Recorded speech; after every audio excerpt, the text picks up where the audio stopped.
Okay, so we're meeting regularly to talk about what we're going to cover, trying to get that first presentation together, and wanted to just talk about what these three theology, yoga philosophy, and pathwork have in common as a starting point for what we're going to be covering over the next couple months.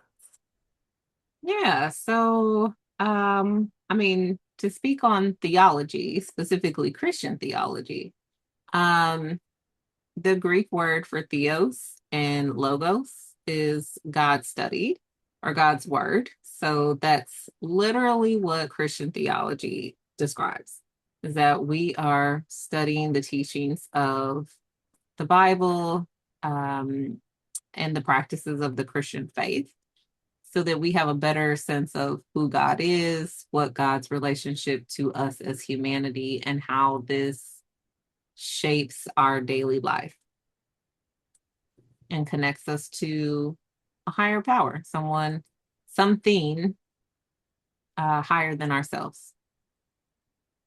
And I can also see where each one of these offers some kind of guidance in how we're navigating our lives, how we deal with challenges, and any emotional blocks that might be happening. There are resources or places or discussions within all three of these that address that part of just, navigating our daily lives. And that you were saying earlier about creating union, the Pathwork book.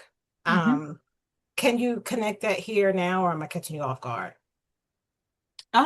No, I think the book, I was really surprised at how much overlap and side by side the book had. Because I think I walked into it thinking about one specific relationship and not realizing how um this really applies to every and any relationship that you have, whether it's spiritual, romantic, platonic, friendship type of relationship.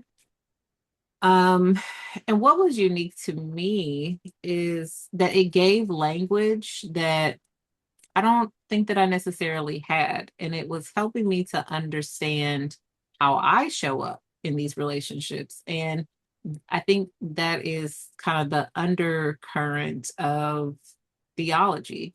We want to understand our relationship to the divine or God. And creating path work helped us to understand that first we have to look within. We have to understand who we are and how we show up. In order to speak to our life experiences. And, you know, just like we were talking about earlier with how God has given us these promises of who he is and how he's going to show up. I think what the creating union allowed me to do was think about who I am and how I show up.